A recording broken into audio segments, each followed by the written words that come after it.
Hello दोस्तों, कैसे हैं आप सभी। आशा करता हूं बहुत ही अच्छे होंगे। दोस्तों, आज हम लेकर आए हैं जीके जीएस के बेहद महत्वपूर्ण प्रश्न जो railway group D, NTPC, SSC, UP police और अन्य प्रतियोगी परीक्षाओं के लिए बहुत महत्वपूर्ण है। इस वीडियो में आपको मिलेंगे exam based question, previous year question और इंपॉर्टेंट फैक्ट्स जो आपकी तैयारी को मजबूत बना देंगे। तो चलिए वीडियो को अंत तक जरूर देखिएगा, आपके लिए बहुत ही फायदेमंद रहेगा। चलिए देखते हैं पहला क्वेश्चन क्या पूछा है आपसे। पहला क्वेश्चन जो पूछा है वह पूछा है वर्ष 2026 में एशियाई खेलों की मेजबानी निम्नलिखित में से कौन सा देश करेगा।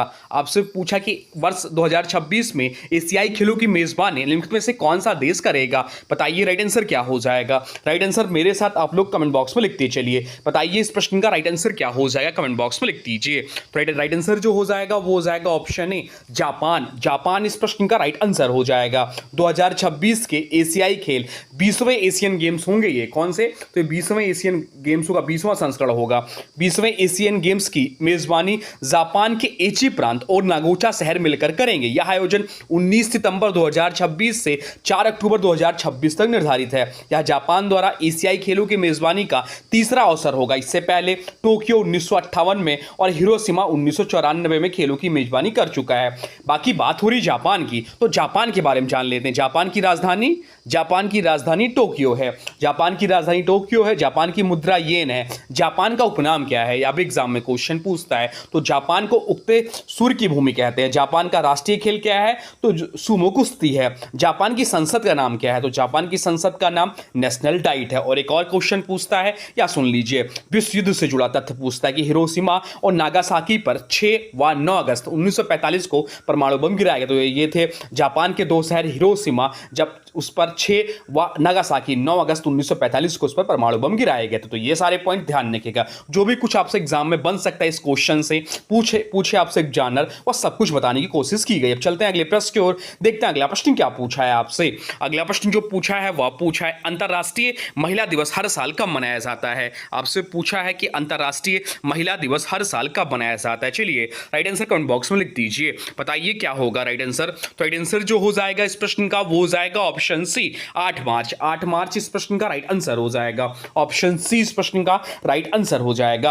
अंतर्राष्ट्रीय महिला दिवस हर वर्ष 8 मार्च को मनाया जाता है। इसका उद्देश्य महिलाओं के अधिकार, समानता, सशक्तिकरण और सम्मान को बढ़ावा देना है। इसकी शुरुआत 1909 में अमेरिका में हुई थी और बाद में 1977 में संयुक्त राष्ट्र यानी कि यूएन ने इसे आधिकारिक रूप से मान्यता दी। बाकी विकल्पों की बात करें तो 12 जनवरी को राष्ट्रीय युवा दिवस मनाते हैं स्वामी विवेकानंद की जयंती के उपलक्ष्य पर। 25 दिसंबर को सुशासन दिवस, अटल बिहारी वाजपेयी जयंती। 8 मार्च को तो अंतर्राष्ट्रीय महिला दिवस मनाते हैं। 22 अप्रैल बहुत ज़्यादा इंपॉर्टेंट है, 22 अप्रैल को पृथ्वी दिवस मनाते हैं। तो ये सब पॉइंट भी ध्यान रखिएगा। अब चलते हैं अगले प्रश्न क्यों, देखते हैं अगला प्रश्न क्या पूछा है आपसे। अगला प्रश्न पूछा सत्यार्थ प्रकाश पुस्तक के लेखक कौन थे। आपसे पूछा है कि सत्यार्थ प्रकाश पुस्तक के लेखक कौन थे। बताइए राइट आंसर क्या हो जाएगा। राइट आंसर कमेंट बॉक्स में लिख दीजिए। तो राइट आंसर जो हो जाएगा वो हो जाएगा आपका ऑप्शन सी। ऑप्शन सी इस प्रश्न का राइट आंसर हो जाएगा स्वामी दयानंद सरस्वती। सत्यार्थ प्रकाश के लेखक दयानंद सरस्वती थे। यह पुस्तक आर्य समाज के सिद्धांतों पर आधारित थी। इसमें वेदों की ओर लौटने का संदेश दिया गया। बाकी विकल्पों की बात करें, स्वामी विवेकानंद रामकृष्ण मिशन से संबंधित हैं। रामकृष्ण परमहंस विवेकानंद जी के गुरु थे। राजा राम मोहन राय जो विकल्प ने दिया हुआ, यह ब्रह्म समाज के संस्थापक थे। आर्य समाज की स्थापना कब हुई थी? तो आर्य समाज की स्थापना जो हुई थी 1875 में हुई थी। दयानंद सरस्वती का नारा था वेदों की ओर लौटो। अब चलते हैं अगले प्रश्न की ओर, देखते हैं अगला प्रश्न क्या पूछा है आपसे। अगला प्रश्न पूछा है भारतीय संविधान का अनुच्छेद 32 किससे संबंधित है। आपसे पूछा है कि भारतीय संविधान का अनुच्छेद 32 जो है किससे संबंधित है। बताइए राइट आंसर क्या हो जाएगा। राइट आंसर कमेंट बॉक्स में लिख दीजिए। तो राइट आंसर जो हो जाएगा वो हो जाएगा ऑप्शन बी। ऑप्शन बी इस प्रश्न का राइट आंसर हो जाएगा संवैधानिक उपचारों का अधिकार। इस ऑप्शन बी इस प्रश्न का राइट आंसर हो जाएगा। अनुच्छेद 32 नागरिकों को मौलिक अधिकारों के संरक्षण हेतु सर्वोच्च न्यायालय जाने के अधिकार देता है। भीमराव अंबेडकर ने इसे संविधान की आत्मा और हृदय कहा था। इसके तहत रिट जारी की जाती है। बाकी विकल्पों की बात करें, समानता का अधिकार अनुच्छेद 14 से 18 संबंधित है। शोषण के विरुद्ध अधिकार अनुच्छेद 23-24 में दिया गया। धर्म की स्वतंत्रता अनुच्छेद 25 से 28 संबंधित है इससे। अब चलते हैं अगले प्रश्न क्यों, देखते हैं अगला प्रश्न क्या पूछा है आपसे। अगला प्रश्न जो आपसे पूछा है वह पूछा है भारतीय संविधान का कौन सा भाग नागरिकता से संबंधित है। आपसे पूछा है कि भारतीय संविधान का कौन सा भाग नागरिकता से संबंधित है? बताइए राइट आंसर क्या हो जाएगा? राइट आंसर कमेंट बॉक्स में लिख दीजिए। तो राइट आंसर जो हो जाएगा वो हो जाएगा ऑप्शन बी, भाग 2। भाग 2 इस प्रश्न का राइट आंसर हो जाएगा। भारतीय संविधान का भाग 2 जो है नागरिकता से संबंधित है। इसमें अनुच्छेद 5 से 11 तक नागरिकता के प्रावधान दिए गए हैं। यह निर्धारित करता है कि संविधान लागू होने के समय कौन भारत का नागरिक होगा। बाकी विकल्पों की बात करें तो भाग 1 जो है इसमें भारत के राज्यों और संघ का वर्णन है। भाग 3 इसमें मौलिक अधिकार है और भाग 4 इसमें राज्य के नीति निर्देशक तत्व यानी कि डीपीएसपी है। नागरिकता की बात तो नागरिकता से संबंधित विस्तृत प्रावधान भारतीय नागरिकता अधिनियम 1955 में दिए गए हैं। भारत में एकल नागरिकता की व्यवस्था है। संसद को नागरिकता से जुड़े कानून बनाने का अधिकार है। अब चलते हैं अगले प्रश्न की ओर, देखते हैं अगला प्रश्न क्या पूछा है आपसे। अगला प्रश्न जो पूछा है वह पूछा है कावेरी नदी जल विवाद किन राज्यों के मध्य मुख्य रूप से है? आपसे पूछा है कि कावेरी नदी जल विवाद किन राज्यों के मध्य मुख्य रूप से है? बताइए राइट आंसर क्या हो जाएगा? राइट आंसर कमेंट बॉक्स में लिख दीजिए। तो राइट आंसर जो हो जाएगा वो हो जाएगा ऑप्शन डी, कर्नाटक और तमिलनाडु। कर्नाटक और तमिलनाडु इस प्रश्न का राइट आंसर हो जाएगा। कावेरी रिवर जल विवाद मुख्य रूप से कर्नाटक और तमिलनाडु के बीच है। यह विवाद नदी के जल बंटवारे को लेकर है। कावेरी दक्षिण भारत की प्रमुख नदी है। कावेरी का उद्गम ब्रह्मगिरी पहाड़ियां कर्नाटक, इसे दक्षिणी गंगा भी कहा जाता है। अब चलते हैं अगले प्रश्न क्यों, देखते हैं अगला प्रश्न क्या पूछा है आपसे। अगला प्रश्न जो पूछा है वह पूछा है भारत की पहली पंचवर्षीय योजना किस मॉडल पर आधारित थी? आपसे पूछा है कि भारत की पहली पंचवर्षीय योजना किस मॉडल पर आधारित थी? बताइए राइट आंसर क्या हो जाएगा? राइट आंसर कमेंट बॉक्स में लिख दीजिए। तो राइट आंसर जो हो जाएगा वो हो जाएगा ऑप्शन बी, हेराल्ड-डॉमर मॉडल पर आधारित थी। ऑप्शन बी इस प्रश्न का राइट आंसर हो जाएगा। पहली पंचवर्षीय योजना से संबंधित थी। भारत की पहली पंचवर्षीय योजना जिसका कार्य पीरियड था 1951 से 1956 के बीच में इसका कार्य पीरियड रहा है। इस मॉडल का मुख्य फोकस आर्थिक वृद्धि और पूंजी निर्माण पर था। इस योजना में कृषि और सिंचाई को प्राथमिकता दी गई। बाकी बात करें तो महालनोबिस मॉडल जो है दूसरी पंचवर्षीय योजना से संबंधित थी। इस पहली पंचवर्षीय योजना के समय भारत के प्रधानमंत्री जवाहरलाल नेहरू थे। इस योजना की सफलता दर लगभग 3.6% वृद्धि रही। इसमें प्रमुख प्रोजेक्ट भाखड़ा नागल बांध था। अब चलते हैं अगले प्रश्न की ओर, देखते हैं अगला प्रश्न क्या पूछा है आपसे। अगला प्रश्न पूछा है अर्थशास्त्र में लाफर वक्र क्या दर्शाता है? आपसे पूछा है कि अर्थशास्त्र में लाफर वक्र जो है क्या दर्शाता है? बताइए राइट आंसर क्या हो जाएगा? राइट आंसर कमेंट बॉक्स में लिख दीजिए। तो राइट आंसर जो हो जाएगा वो हो जाएगा ऑप्शन बी। ऑप्शन बी इस प्रश्न का राइट आंसर हो जाएगा। कर की दर और कर राजस्व का संबंध। ऑप्शन बी इस प्रश्न का राइट आंसर है। लाफर वक्र जो है, लाफर कर्व जो है कर की दर और सरकार को मिलने वाली कर राजस्व के संबंध को दर्शाता है। अत्यधिक कर दर से कभी कभी कर संग्रह कम हो सकता है। यह सिद्धांत अमेरिकी अर्थशास्त्री आर्थर लाफर से संबंधित है। अब चलते हैं अगले प्रश्न की ओर, देखते हैं अगला प्रश्न क्या पूछा है आपसे। अगला प्रश्न जो आपसे पूछा है वह पूछा अष्टदिग्गज किस प्रसिद्ध शासक के दरबार की शोभा बढ़ाते हैं? जो भी क्वेश्चंस हैं ये आपके पूछे गए प्रश्न, आपके आने वाले एग्जाम के लिए बहुत ज्यादा महत्वपूर्ण है। आप लोग 20 में से बताइएगा आपके कितने क्वेश्चन सही हैं। आपसे पूछा है इसमें कि अष्टदिग्गज किस प्रसिद्ध शासक के दरबार की शोभा बढ़ाते थे? बताइए इसका राइट आंसर क्या हो जाएगा? राइट आंसर कमेंट बॉक्स में लिख दीजिए। तो राइट आंसर जो हो जाएगा वो हो जाएगा ऑप्शन डी, कृष्णदेवराय। कृष्णदेवराय इस प्रश्न का राइट आंसर हो जाएगा। कृष्णदेव राय के दरबार में 8 महान विद्वान थे जिन्हें अष्टदिग्गज कहा जाता था। ये तेलुगु साहित्य के महान कवि थे। कृष्णदेव राय विजयनगर साम्राज्य के महान शासक थे। कृष्णदेवराय जो है या तुलु वंश से संबंधित थे। उनकी प्रसिद्ध पुस्तक अमुकमाल्यद है। अब चलते हैं अगले प्रश्न की ओर, देखते हैं अगला प्रश्न क्या पूछा है आपसे। अगला प्रश्न जो पूछा है वह पूछा है भारत में स्थानीय स्वशासन का जनक किसे कहा जाता है? आपसे पूछा है कि भारत में स्थानीय स्वशासन का जनक किसे कहा जाता है? बताइए राइट आंसर क्या हो जाएगा? राइट आंसर कमेंट बॉक्स में लिख दीजिए। तो राइट आंसर जो हो जाएगा वो हो जाएगा option A, Lord Ripon. Lord Ripon इस प्रश्न का राइट आंसर हो जाएगा। लॉर्ड रिपन को भारत में स्थानीय स्वशासन का जनक कहा जाता है। उन्होंने 1882 में स्थानीय स्वशासन संबंधी प्रस्ताव पारित किया। इसमें नगरपालिकाओं और जिला बोर्डों को बढ़ावा मिला। लॉर्ड रिटन की बात करें तो Lord Lytton Vernacular Press Act से संबंधित हैं। लॉर्ड कर्जन बंगाल विभाजन के लिए प्रसिद्ध हैं और लॉर्ड डलहौजी जो है डॉक्ट्रिन ऑफ लैप्स के लिए प्रसिद्ध है। अब चलते हैं अगले प्रश्न की ओर, देखते हैं अगला प्रश्न क्या पूछा है आपसे। अगला प्रश्न पूछा है भारतीय संविधान के किस अनुच्छेद के तहत राष्ट्रपति शासन लगाया जाता है? आपसे पूछा है कि भारतीय संविधान के किस अनुच्छेद के तहत राष्ट्रपति शासन लगाया जाता है? बताइए राइट आंसर क्या हो जाएगा?